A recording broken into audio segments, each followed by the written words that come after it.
The lawsuit that could end the gangster rule of Western civilization. November 24, 2011. A lawsuit was filed today, November 23, the United States time, that could end the secret government that has ruled Western civilization for at least the past 300 years. The lawsuit claims that close to $1 trillion was stolen by, among others, UN Secretary-General Ban Ki-moon and the UN, former Italian Prime Minister Silvio Berlusconi and the Italian government, Giancarlo Bruno and the Davos World Economic Forum and others believed to include many of the owners of the United States Federal Reserve Board. The lawsuit was filed in New York by Neil Keenan, acting as representative of the Dragon family, a reclusive group of wealthy Asian families. This filing is the result of extensive evidence gathering by international police and law enforcement agencies including Interpol, the CIA, the Japanese Security Police, Eastern European Secret Services, and has the backing of the Pentagon as well as the armed forces of Russia and China. The ultimate defendants in this legal action are believed to be the same cabal behind the assassination of the United States President John F. Kennedy and many other major international crimes. This particular lawsuit was triggered by the illegal detainment of two Japanese citizens, Akihiko Yamaguchi and Mitsuyoshi Watanabe, as well as the seizure of $134.5 billion in bonds they were holding in Italy on June 3, 2009. After the bonds were stolen, self-described 33rd-degree Freemason Leo Zagami contacted this writer and said the Monte Carlo P2 Masonic Lodge could cash the bonds with the help of Vatican banker Daniel Dal Bosco. This writer forwarded the information, via a member of the UK royal family, to the Dragon family, who entrusted a further $1 trillion worth of similar bonds to the plaintiff Neil Keenan. Keenan then, after much negotiation, entrusted the bonds to Dal Bosco. Dal Bosco subsequently absconded with the bonds and was followed 24 hours a day by various intelligence service agents to see what he would do with them. The Dal Bosco trail led to the Davos World Forum, the UN, the Italian government and the Vatican, among other places. Following this, Keenan was approached by a who's who of powerful figures including top Vatican officials, Wall Street bankers, European nobles and former United States presidents, most offering him astronomical bribes to go away. He was also poisoned with ricin and nearly killed. According to Keenan, the roots of this case go back to between 1927 and 1938, when, under arrangements made between TV Soong, Finance Minister of China, and Henry Morgenthau, Secretary of the Treasury, the United States government purchased some 50 million ounces of silver and leased vast amounts of gold from the nationalist Chinese government, known as Kuomintang. For all the treasure handed in, certificates were given to those who surrendered their precious metals. Many of the bonds seized by Dal Bosco are backed with the Chinese gold taken by the Federal Reserve Board during those years and never returned to its legal owners. Other bonds seized were Kennedy bonds. These bonds were backed by gold held in trust for the people of the planet and were supposed to be used to finance the economic development of the world. Instead, they have mostly been stolen and misused by members of the cabal that has seized control of the Western financial system on behalf of private interests. The original signatory to the Kennedy bonds was former Indonesian President Sukarno. Sukarno's heir Dr. Sino Edi Sukanto has given Keenan power of attorney to return their rightful owners the Kennedy bonds and other property allocated to the people of the world via something known as the Global Collateral Accounts. The lawsuit is only the first salvo in a legal battle to restore control of the global financial system to the people and governments of the world as well as the rightful owners of historical assets that have been seized by members of the banking cartel.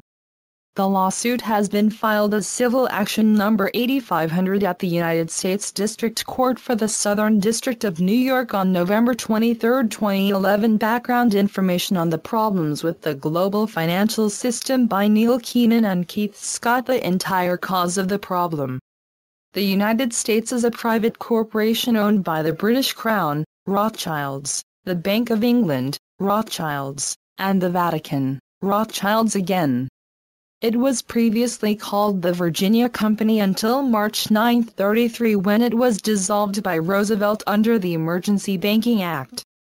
On May 5, 1933, Congress elected to dissolve the gold standard and sovereign authority of the United States and all of its official capacities, including government offices, departments and officers. The United States is a corporation, not a nation.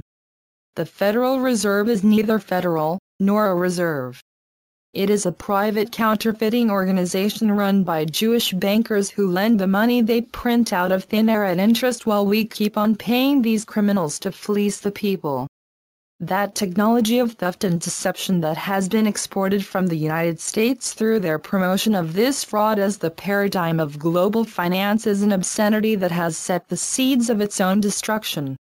This has been compounded by the refusal of ordinary people to realize, know and understand that it is the duplicity of governments and the deceit and endless greed of bankers that combine to simply fleece them like the apathetic sheep they are.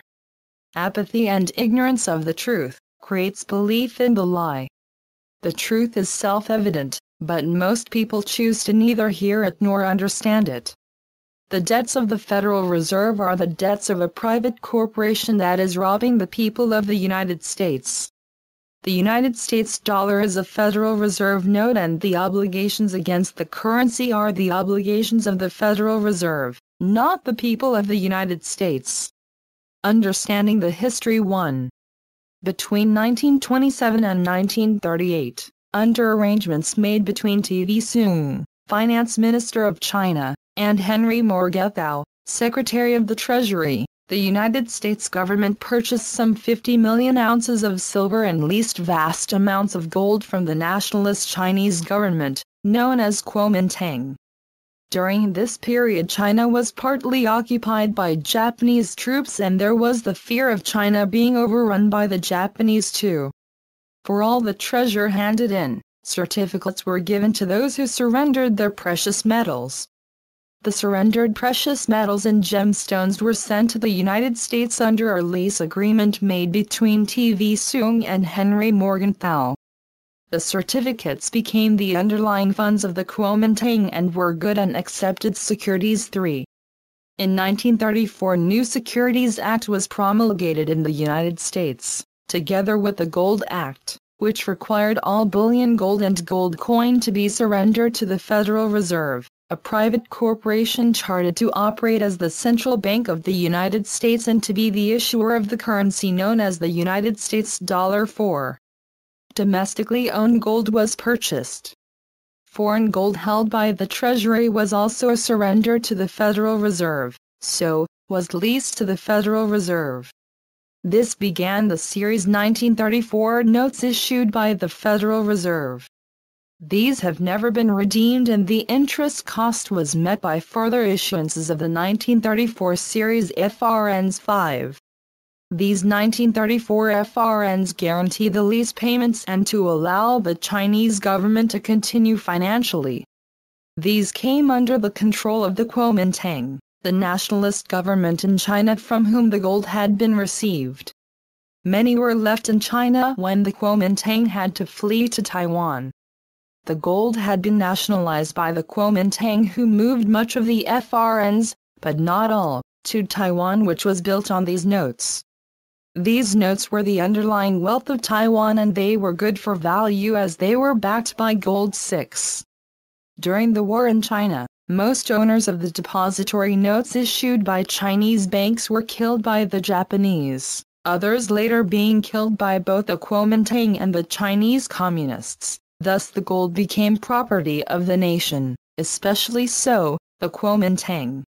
In Europe, Jews who had owned wealth were stripped of that wealth through various means and were then eliminated. The gold was taken either by stealth or by force. That is a reality of history. 7. The Kuomintang appointed guardians of this gold and the securities issued by the United States.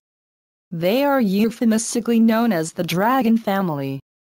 The Dragon family is in fact an organization that operates between old families within China and Taiwan, and as such is above the political divide of the two independent Chinese governments. Chinese are remarkable in this regard, that old family ties and functions supersede political arrangements which, though they might last for generations, are regarded as inconsequential over the passage of time to most Chinese. Attached to this is the wealth of several nations. The United States, in support of the Kuomintang and resistance groups, actually printed more of these FRN notes inside China itself. These operations were run by the CIA to buy loyalty of various factions in the fight against the Communists.